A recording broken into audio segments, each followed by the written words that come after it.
Poultry ఫామ్లో diseases రాకుండా prevent చేయడానికి ఒకే పవర్ఫుల్ మెథడ్ ఉంది.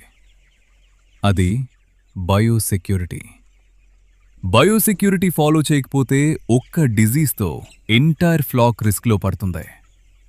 బయోసెక్యూరిటీ అంటే ఫామ్కి బయట నుండి డిజీజెస్ లోపలికి రాకుండా ప్రివెంట్ చేయడం. First, entry control. Outside persons ఫామ్లోకి రావడం లిమిట్ చేయాలి. సెకండ్, ఫుడ్ బాత్ మరియు డిసిన్ఫెక్షన్. షెడ్లోకి వెళ్లే ముందు డిసిన్ఫెక్టెంట్ యూజ్ చేయాలి. Third, equipment hygiene. Feeders, drinkers క్లీన్గా ఉండాలి. ఫోర్త్, వెహికల్ మరియు మెటీరియల్ కంట్రోల్. ఫామ్కు వచ్చే వెహికల్స్ కూడా ప్రాపర్గా డిసిన్ఫెక్ట్ చేయాలి.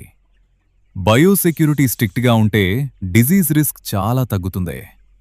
Prevention easy, treatment costly. Good biosecurity అంటే సేఫ్ ఫామ్, బెటర్ ప్రాఫిట్. ఇప్పుడు మన ఫామ్ ఈరోజు పర్ఫార్మెన్స్ రిపోర్ట్ చూద్దాం. ఇంకా ఇలాంటి పౌల్ట్రీ రిలేటెడ్ యూస్ఫుల్ ఇన్ఫర్మేషన్ కోసం పేజ్ని ఫాలో చేయండి.